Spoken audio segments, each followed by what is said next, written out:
Era una mañana de diciembre, para ser exactos, el 22. Mi familia y yo nos disponíamos a pasar la Navidad fuera de la ciudad. Tomamos las cosas necesarias y rumbo a un pueblo del que mi padre siempre mencionaba, que él creció ahí, tenía una familia ahí y que la vida en el campo es más bonito que el de la ciudad.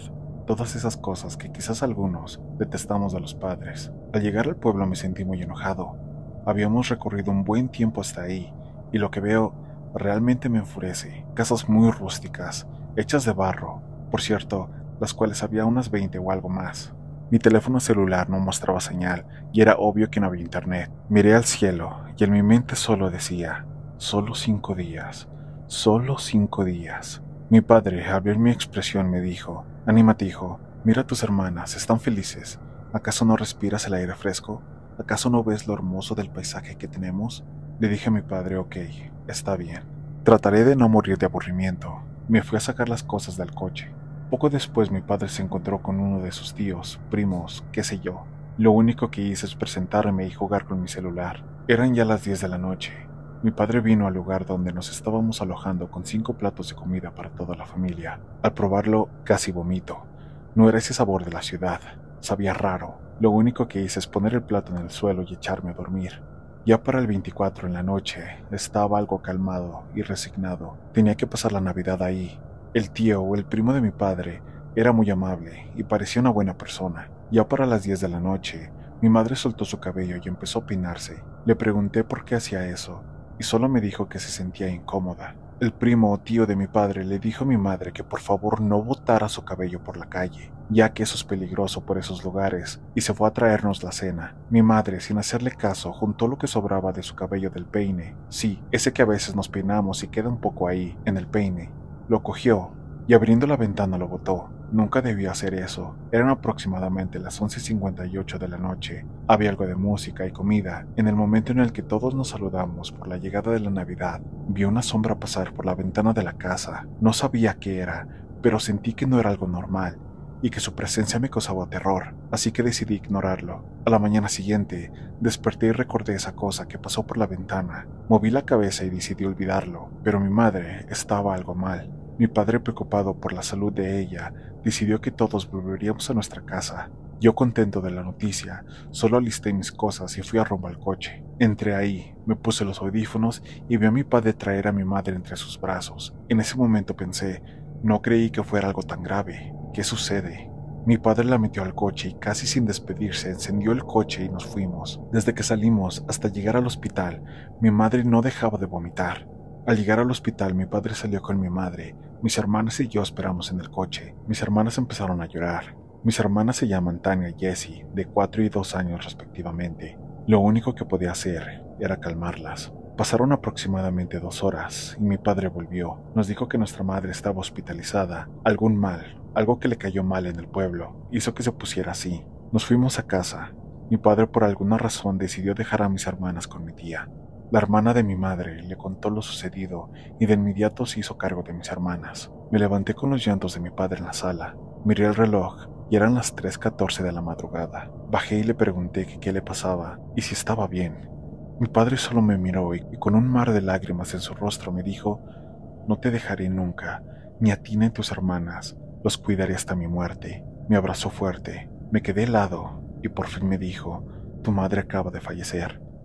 Lo único que hice es abrazar a mi padre y luego llorar y llorar. Mi padre me sentó en el sillón y me dijo que tenía que ser fuerte. Espera un momento, haré unas llamadas. Estaba secándome las lágrimas cuando en ese momento vino a mi mente esa sombra extraña. Algo tenía que ver. No sabría cómo decirlo, pero era algo que yo sabía que tenía que ver con la muerte de mi madre. Entonces me acordé de la familia de mi padre, que le dijo a mi madre que no botara su cabello, por algo que ya no recordaba bien en ese momento. Después de enterrar a mi madre, el médico llamó a mi padre para explicarle algunas cosas sobre el fallecimiento de mi mamá. Vino una tarde a mi casa y le enseñó unas fotos a mi papá. Escuché al médico decir muerte súbita, muerte anormal y términos de médicos. Vi a mi padre con las fotografías. Nunca olvidaré su rostro de susto y espanto. Tengo 15 años y nunca creí en cosas paranormales, pero al ver a mi padre con ese rostro, sentí pánico y miedo. Confundido, subí sigilosamente a mi habitación y me puse a pensar en qué clase de fotografías el médico le mostraba a mi padre. A la mañana siguiente, Era 1 de enero. Dios, no me di cuenta del año nuevo. Todo pasó tan rápido que me sentí muy confundido. Mi padre trajo a mi tía a la casa. Nos iba a cuidar. Mi padre tenía que ir al pueblo. Le pregunté por qué volvería ahí si era donde mi mamá se puso mal. Mi padre solo me dijo, ahora eres el hombre de la casa. Tengo que ir a averiguar algunas cosas, hijo. Tomó las fotografías que el médico le entregó y se fue. Pasaron 2 días. Mi padre llegó y sin tiempo a explicarnos tomó a mis hermanas y a mí y nos llevó a empacar nuestras cosas. Solo oí decir a mi padre, nos vamos de aquí. Mi tía quería calmarlo, pero mi padre salió a decirles algunas cosas. Solo vi la expresión de mi tía al llevarse las manos a su boca. Mi padre volvió con nosotros y terminó de empacar nuestras cosas. Hoy es 6 de enero y hasta ahora no puedo entender por qué nos fuimos de casa. A veces me pongo a pensar que oímos de alguien o algo. Nunca entenderé por qué el comportamiento de mi padre, qué vio en las fotos, qué encontró en aquel pueblo. Lo único que mi padre me dijo antes de irnos es, nunca, pero nunca arrojes tu cabello en la calle. Existe la creencia de que el cabello es parte de ti y por lo tanto puede llegar a ser utilizado como brujería, para hacerte daño, o algunos seres o demonios pueden usarlo para atrapar tu alma. Y en las fotos de mi madre, se veía un demonio. Ese demonio estaba poseyendo el alma de mi madre.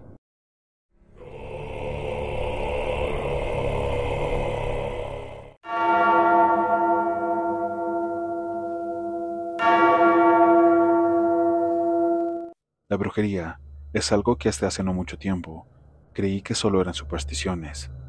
Hace 2 meses terminé una relación con una chica que le gustaba todo el tema de la magia, demonología y todo lo relacionado al esoterismo y todas las prácticas en lo oculto. Nunca le dije nada porque pensé que era entretenimiento al igual que a mí me entretiene la música y las películas de comedia y terror. Vanessa era una mujer excepcional. La verdad, no me puedo quejar. Éramos un equipo. Hacíamos todos los quehaceres de la casa juntos. Yo cocinaba y ella limpiaba los platos. Nos apoyábamos mutuamente en nuestros proyectos. Era muy dulce y por si fuera poco, era muy hermosa y siempre se preocupaba por verse arreglada para mí, pero tenía un grave problema. Era excesivamente celosa. Me celaba de mi familia y de mis amistades, así que cuando los quería ver, lo hacía a escondidas.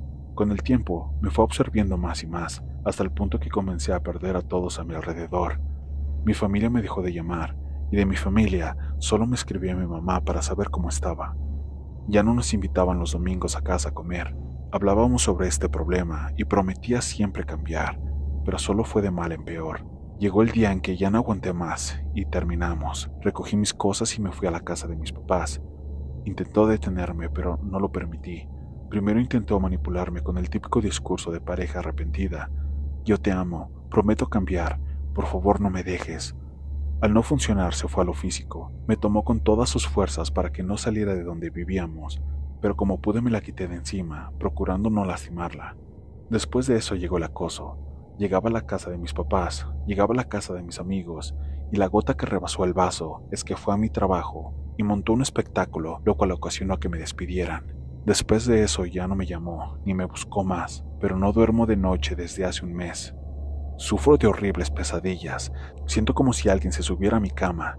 En una ocasión me jalaron los pies, y en otra sentí cómo me daban caricias en la cabeza. A veces escucho una voz aguda debajo de mi cama, lo suficientemente baja como para creer que solo es un producto de mi imaginación, y otras ocasiones mueven la cama como si hubiese un terremoto. Por esa razón, duermo de día, y por eso no he conseguido trabajo. También me he vuelto más descuidado con el aseo de mi cuarto, por la falta de ánimos y la falta de energía. La semana pasada, mi madre se molestó por el estado en el que estaba mi cuarto y me ayudó a limpiarlo. Debajo de mi cama encontramos un muñeco bastante grotesco, amarrado con un hilo rojo y con unos alfileres clavados por todos lados.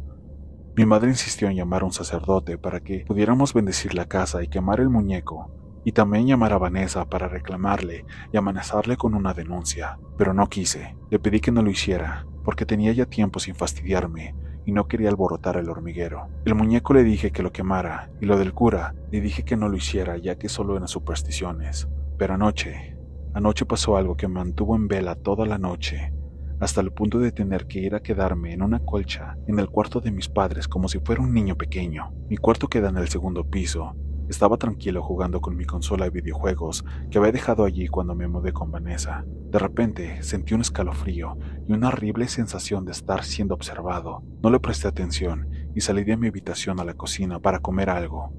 Eran las 2:27 de la mañana. Al volver, vi lo que me estaba viendo. Cuando estaba jugando estaba de espaldas a esa ventana, pero cuando entré al cuarto, esa ventana estaba frente a mí y la pude ver. Vi a Vanessa asomada por mi ventana, pero estaba de cabeza, como si colgara de los pies, con una horrible mueca de burla y los ojos blancos.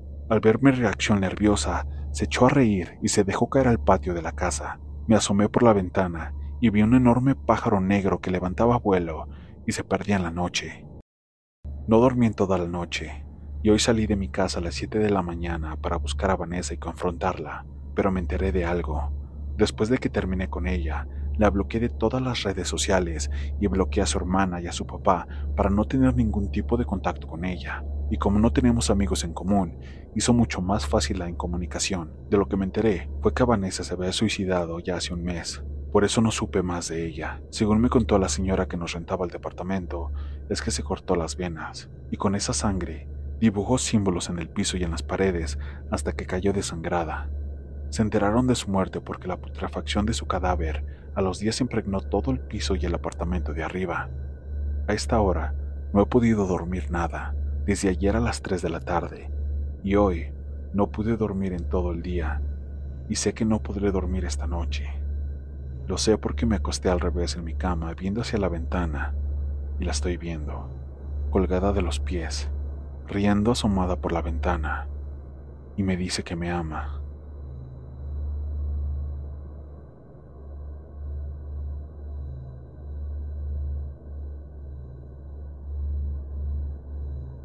Cuenta una historia de un pequeño pueblo. Una joven pareja había tenido su primer hijo. Como era de costumbre en ese pueblito, todos fueron a donarle algo al recién nacido y a los padres. Era un pueblo muy solidario, en que casi todos se conocían. Entre los regalos había una gallina negra que había dejado una anciana, que aunque era muy poco sociable, se hizo muy amiga de la muchacha cuando supo que estaba embarazada. Les comentó que la gallina pondría suficientes huevos para toda la familia, y así fue. La gallina ponía huevos de sobra para comer y vender, pero había un problema con el recién nacido. Comenzó a perder peso muy rápido y a enfermarse de una fiebre muy fuerte. No sabían qué hacer y en el pueblo no había médico que supiera la causa de su mal. Por recomendación de un amigo del trabajo del padre del bebé, consultó con un brujo. Este hombre, al ver el estado del niño, dijo que podría ayudarlos, pero para eso tendría que ir a su casa, bajo la condición de que una vez él llegara, se le tratara como un miembro o un amigo muy cercano de la familia. Y así lo hicieron.